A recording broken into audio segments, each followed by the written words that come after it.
You're listening to the Uptime Wind Energy Podcast, brought to you by BuildTurbines.com. Learn, train, and be a part of the clean energy revolution. Visit BuildTurbines.com today. Now here's your hosts, Alan Hall, Joel Saxum, Phil Totaro, and Rosemary Barnes. Welcome to the Uptime Wind Energy Podcast from the Queen City, Charlotte, North Carolina. I have Phil Totaro in California, Joel Saxon's back in Texas, and Rosemary Barnes is here from the great country of Australia, where Joel and Rosemary, along with Matthew Stead, will be rolling along the countryside, visiting with wind turbine operators here soon. Right, Joel? Yeah, so the 11th through the 14th, we're going to be jumping down to Melbourne because, of course, that's Wind Central for operators and ISPs in Australia. And we're going to be talking about all kinds of stuff with anybody that listens to us talk. So if you're listening here and you're in Australia, connect up, joel.saxum at wglightning.com. We'll get some meetings set because we want to hear what issues are happening down there, right? What can we help with? What can we solve? Of course, Alan and I on the lightning side here. Rosemary is an independent expert engineer for you name it in turbines. And our friend Matthew Stead over at eLogix Ping in the CMS space. And amongst the three of us, we also have a huge network, right? So if we get into conversation, getting a chance to chat, tell us what you got for problems, and we'll help you solve them. So we'll be down there the 11th or the 14th of August. Reach out. Yeah, so there's a lot happening in Australia at the minute. It's starting to come out of winter, getting into blade repair season. That is about to fire up in Australia. A lot going on around the world, and today is Wednesday when we're recording, and this is the day where Vattenfall released their Samuel L. Jackson ad. It's about a minute long, and you see Samuel L. out on the shoreline with a bag of, seaweed chips? Joel, is that what they are, or crackers of some sort? Yeah, 100%. I'll be a little honest with you. I had some of those, not the same ones, not the Vattenfall ones, but I had some the other day just to try them out. They're not my flavor. I'm going to be honest with you. Don't they just taste like sea salt? They taste like seaweed. That's what it is. I know, but they're not that awesome. But these crackers were the output of the seaweed and all the things growing around the offshore wind turbines. I assume it's just seaweed, right, Joel? It's not anything else but seaweed. There's no fish involved in that. It's kelp. But see, like kelp. So like offshore kelp farming is a complete industry, right? It's just like offshore fish farming. They put these lines out, it grows on the lines, and then they pull it in and they harvest it. This is a regular thing. However, having infrastructure out in the water, i.e. turbine foundations, helps with all of these things. It's structure there that protects them from currents, and it's also things to hook lines to. So there's a symbiosis of offshore wind farms and the kelp farming community, and they're showcasing this in the Vattenfall ad, kind of showing the value add of turbines outside of all of the decarbonization of the grid and things we're doing for renewable energies. There's also things in the blue economy. Blue economy is the term for like ocean economy. There was a lot blue with that ad. It had nothing to do with the ocean. We just played it for Rosemary, the unedited version or the unbleeped version. Rosemary, what did you think of that ad? I really liked the video, and what was most amusing to me was imagining the pitch meeting at, some boardroom in Sweden, and somebody had to pitch that meeting, not only selecting Samuel L. Jackson. Doesn't immediately come to mind when I think of wind energy. And yeah, I mean, people will have to watch the video for themselves to see why I think that's so funny, but definitely well worth the minute or so of your life that will take up. Well, is it something that American Clean Power should have done about 6 weeks ago? I just thought it was odd that Vattenfall was the one to pick up the baton and run with it instead of who we would normally think as being the thought leader in the United States, American Clean Power. I was thinking about ACP back when that was happening, and I thought, what's their response going to be? And their response was, we put out a statement. Okay. What does that do? Like, what's the point here? Like, you're putting out a statement. Like, I don't know, what's that going to accomplish? What are you going to do with this? What is the action out of it? Where are you standing up on a soapbox or like trying to get something changed? Like, it does nothing for me. Yeah, I imagine ACP would be too worried about offending somebody with that ad. I would find it actually more surprising to come from them than from Sweden or any other country. But also, I don't know. I don't I don't see a lot of impact from ACP, and maybe it's just, obviously they're not my organization. I'm not in the US. I'm not doing a lot of work in the US, so I'm probably out of the loop. But the events don't seem particularly. I don't know. I don't come away energized like I do when I go to a lot of European events and our own events that we do in Melbourne. I was also at another really great one in Australia last week about renewables in agriculture, and that was fantastically energizing with a totally diverse group of people from all kinds of backgrounds sharing ideas and actually, raising problems that need to be solved and figuring out ideas to do it, people sharing success stories. It was, it was a conference that is that's the reason why conferences should exist, for that sort of thing. I met so many interesting people, some of who I really want to get on the show to talk about things like, what's it actually like to have a wind farm built through your property or transmission. And then, as well as, there was a dairy farmer who had a couple of micro wind turbines on her site, for example, along with lots of people with solar power and batteries. And I even visited a piggery that's got biogas recovery and using that to power the pig sheds. So it's kind of like circular. So much cool stuff there. Did you refer to the pig farm as a piggery? Yeah. I want to make sure I got that correct. Is it what do you call pig farms? What do you call pig farms? Pig farm. You bring up a good point there, because this happens to us in the States sometimes. Like, if you go to the same conferences, for the most part, you see the same people at the same conferences. You have a lot of the same conversations. It's of course great to catch up. I'm talking from the commercial role. It's of course great to catch up with people and have touch points and have your meetings because everybody's in the same spot. But it's pretty rare anymore, like say in the wind industry, at least in the United States, that you go to an event and you leave there and you're like, oh, I got all these new people to talk to, and I got all this new information and like this new technology, this new innovation. Like, that doesn't happen that much. But I'm going to go back to what you said. When I go to Wind Europe and when I go to Hamburg, like, I do leave those events feeling a little bit more like that, because it seems like more things, new people, new ideas, different people. I don't know. I mean, Alan, do you feel the same way? I enjoyed the event up in Canada. I went about a year and a half ago, just because it was different. New people, new concepts, new ideas, different approaches. Hamburg was the same way. And the Australia event was very similar to that, just really different approaches to a difficult problem. As an engineer, I love to hear that. And Rosemary, I know you like to pick up all those new technology pieces. Was there anything good on the technology front at that conference? There wasn't so much like new technology, but people using technology, definitely, and just some like annoying obstacles to using it well. But the most interesting thing for me, and what I think that other conferences can learn from, is like you guys are probably the same as me, where every conference you go to these days, they talk a lot about social license, community acceptance for new projects. And everybody is very sincere in believing that this is an important problem that the industry needs to solve, especially, for developing new wind farms and also transmission.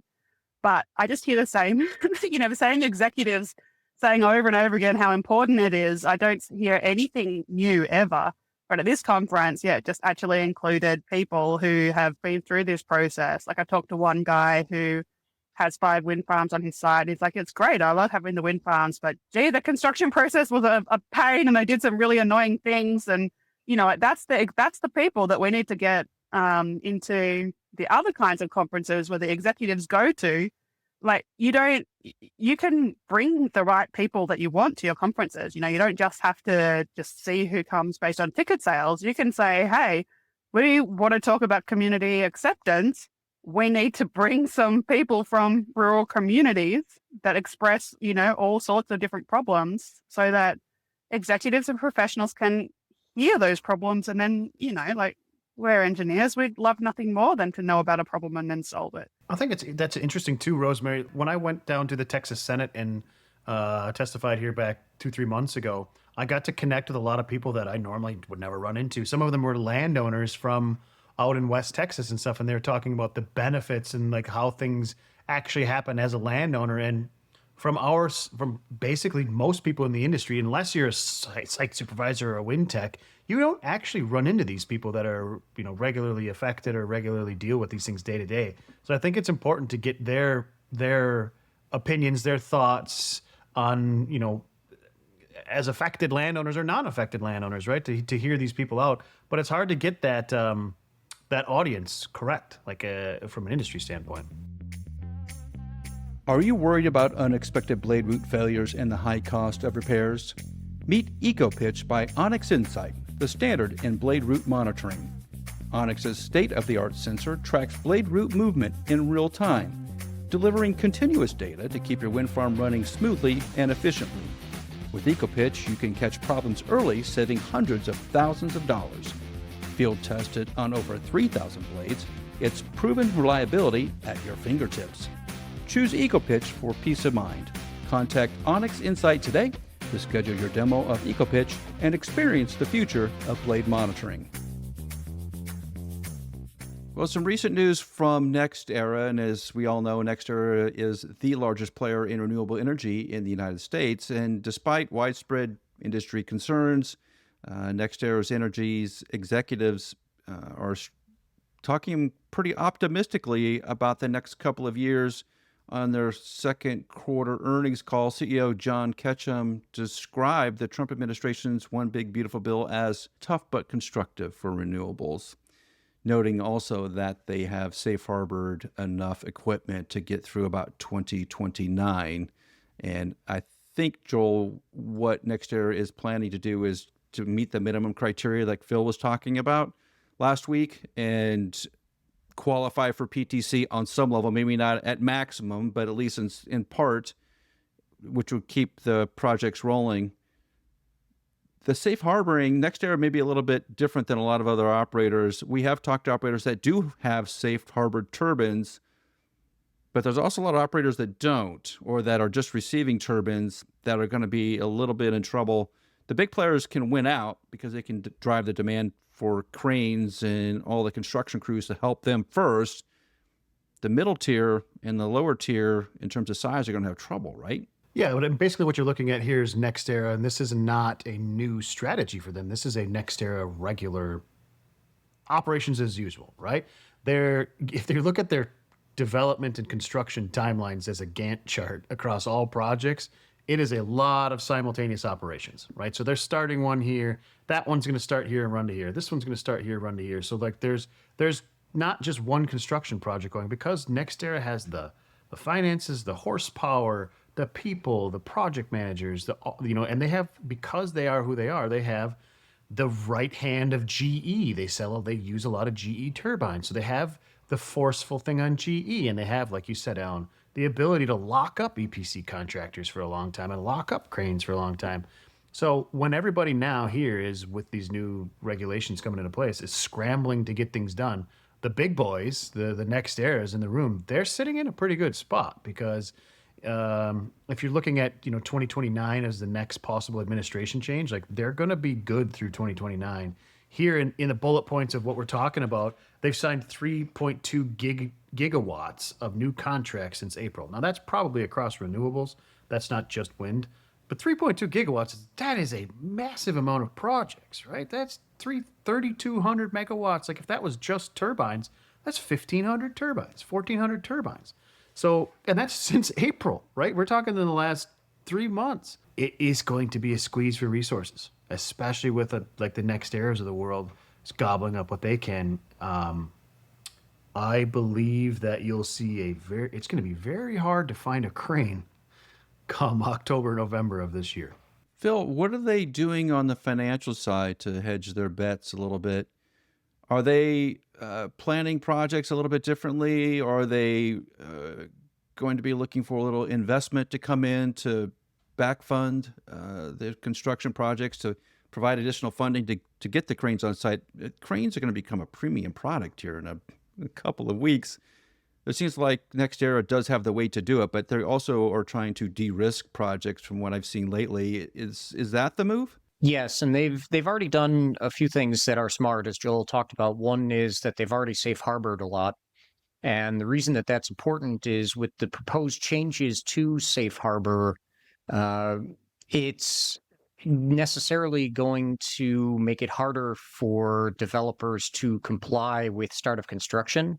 So NextEra is ahead of the curve with this. Everybody else is going to be scrambling to catch up. And not only are cranes going to be in demand, but the OEMs are all going to be, in demand with pretty full order books here for the next few years, assuming they can actually deliver turbines to be safe harbored before the IRS rules change. The problem with that now is we probably have less than 6 months because these IRS rules are going to be changed probably by the end of the year. If you haven't gotten your safe harbor in place already, and you can't guarantee that you're going to be able to physically receive the turbines, because normally the safe harbor kicks in, you spend, the 5% of the total project capex, you actually have to receive the equipment. And if you can't do that, if the OEMs can't supply you with equipment by the end of this year, which again is when we're expecting these IRS rules to change, you're pretty much done. And it goes back to what you're saying before about, what the heck is ACP doing? This is supposed to be the lobby group that's supposed to be facilitating the growth of the industry, or at least the stability of the industry and prevention of our decline. A rising tide is not lifting all boats here. I don't know what the hell they're doing while the rest of us are out here in the field trying to get, steel in the ground. Don't let blade damage catch you off guard. Eelogic's ping sensors detect issues before they become expensive, time-consuming problems.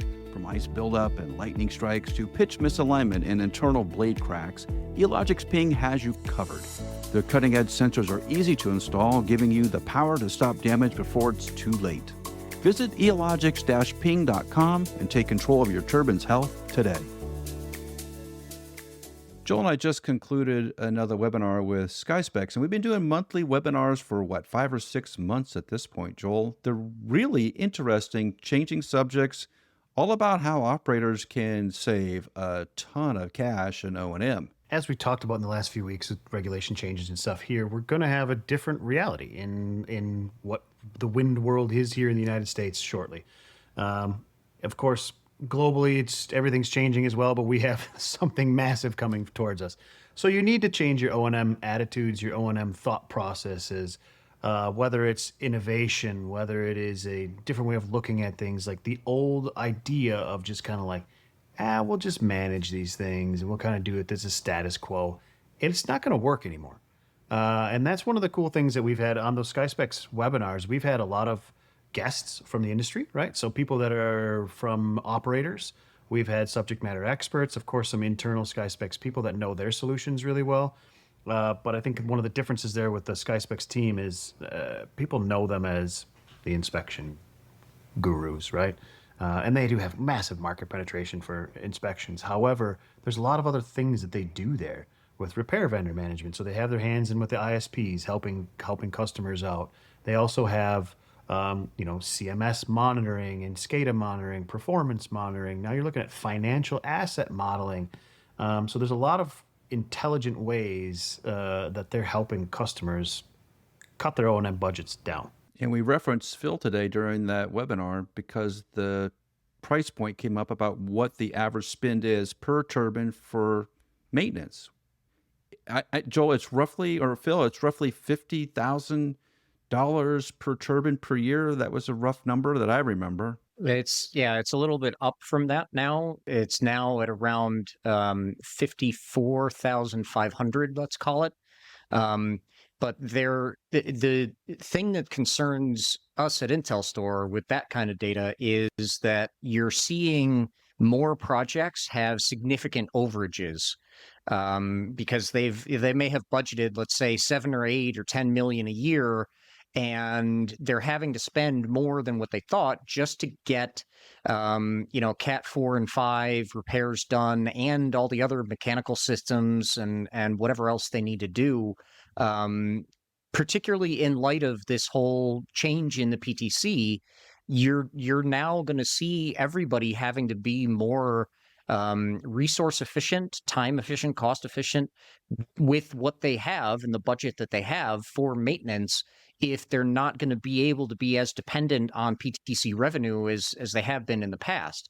So, they're everybody's going to have to, really be on point and potentially slim down some of these budgets and some of these big overages. And if inspection is going to help facilitate, early detection, if CMS is going to help facilitate early detection of an issue before it escalates into a Cat 4 or 5, you need to take advantage of that. Yeah, I think this is it's a nasty little storm, right? Because a year and a half, 2 years ago, we were talking about this trend that we were starting to see of the operators taking management of the turbines in-house, right? Doing things in-house or getting an ISP. They're getting rid of the OEMs, and the reason they're getting rid of the OEMs, partially even some places we hear about the OEMs are like, hey, we don't want this one anymore, we're done.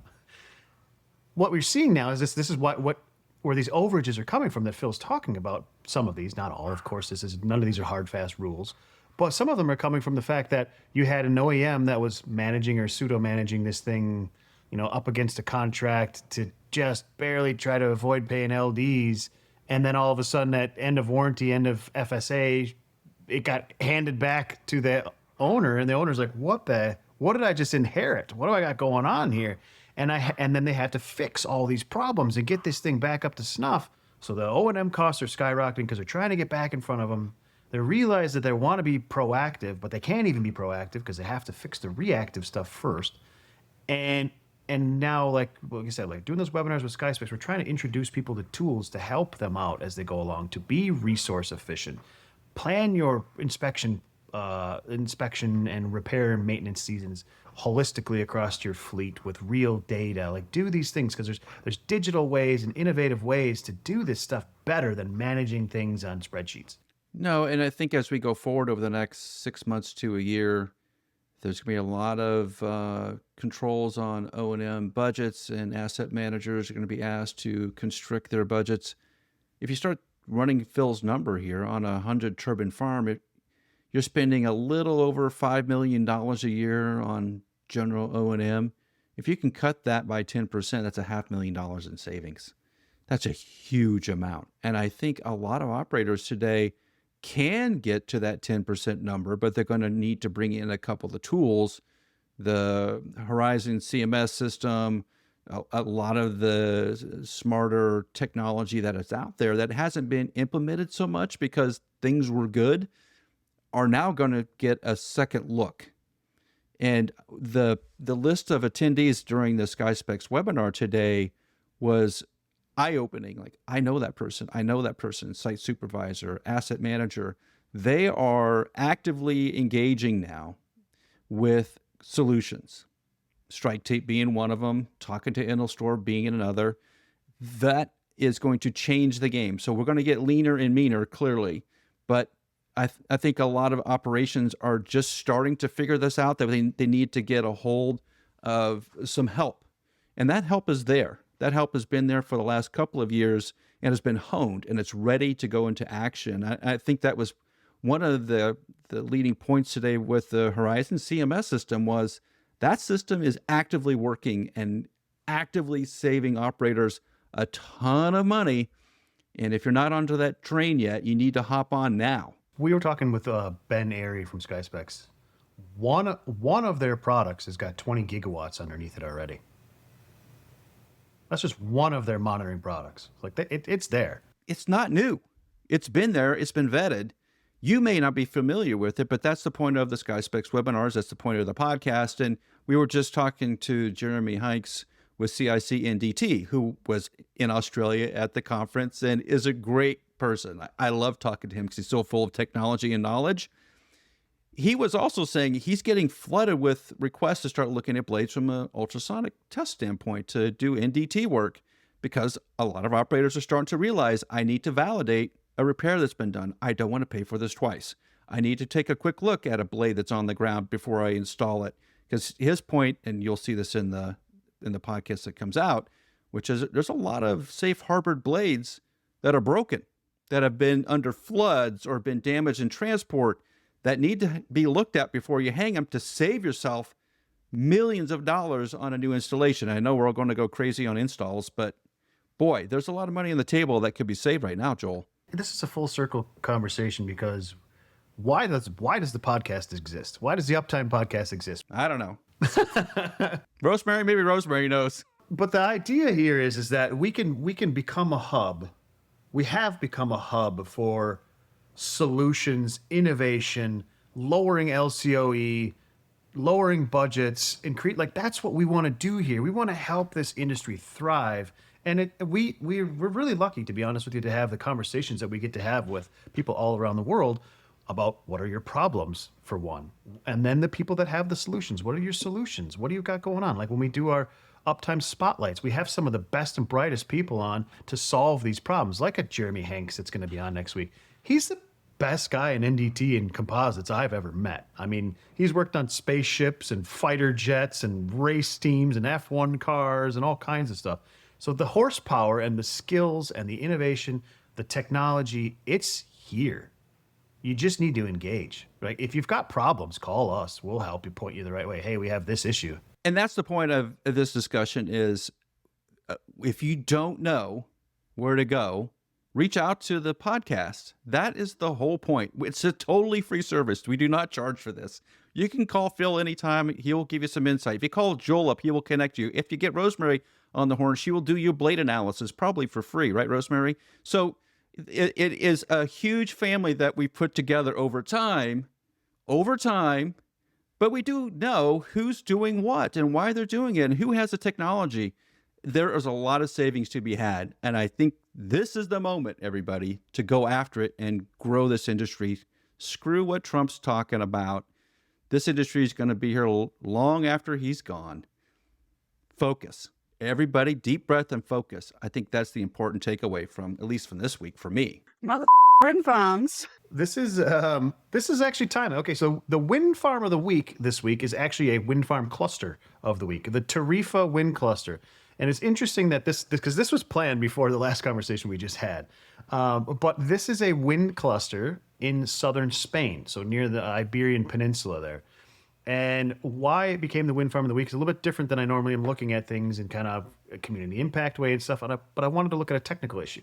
And the technical issue there, this wind farm cluster has been there for a long time, but they're in the process of taking a whole bunch of old turbines, repowering them with new turbines that are much larger, right? Because some of these turbines are only like 300 kilowatts at this existing wind farm in the Tarifa wind cluster, and they're repowering it with these massive Nordex N155s and N133s that are 4.8, 5.5, 5.7 megawatts. I love it. Exactly. So this is where the cool repower innovation and technology thing comes into play, because southern Spain, if you don't know about southern Spain, bad lightning. So those turbines that are there have been getting beat up by lightning. They have a compounding effect with the sea salt spray and the fog and the moisture on the blades and storms rolling through. But what they've done is that this has been a testing ground for all kinds of different LPS systems in these smaller turbines. But now they're replacing these smaller ones with beasts, right? With 120-meter rotor monsters that are 200 meters up in the air. So they're in this wind farm, they're being smart, and they're with these Nordex turbines, they're actually putting advanced LPS systems on them before they get them up in the sky. And this is what we were talking about here in the States. We're working on a bunch of repower projects, and people are calling us to put strike tape on before they go up. So it's an intelligent way to do things. So the wind farm of the week this week is that Tarifa wind cluster. It's Acciona Energy is a big part of it, and there's even some crazy old names in there. Alstom still owns some turbines in there, which I don't. If you're not a wind turbine vet, you haven't heard of Alstom in a while. But it's an interesting little place where the climate and geography drive innovation. This is a lightning-prone zone, but of course there's other areas in the world that are LEP issues, erosion problems, these kind of things that we can learn from. We can learn from each other, and we can do better for the industry. Just connect up, and we've got the technology. So the Tarifa wind cluster in southern Spain, right down there on the Iberian Peninsula, you are the wind farm of the week. That's going to do it for this week's Uptime Wind Energy Podcast. Join us next week where you'll get updates on the latest in wind energy developments. and probably President Trump. So we'll see you here next week on the Uptime Wind Energy Podcast.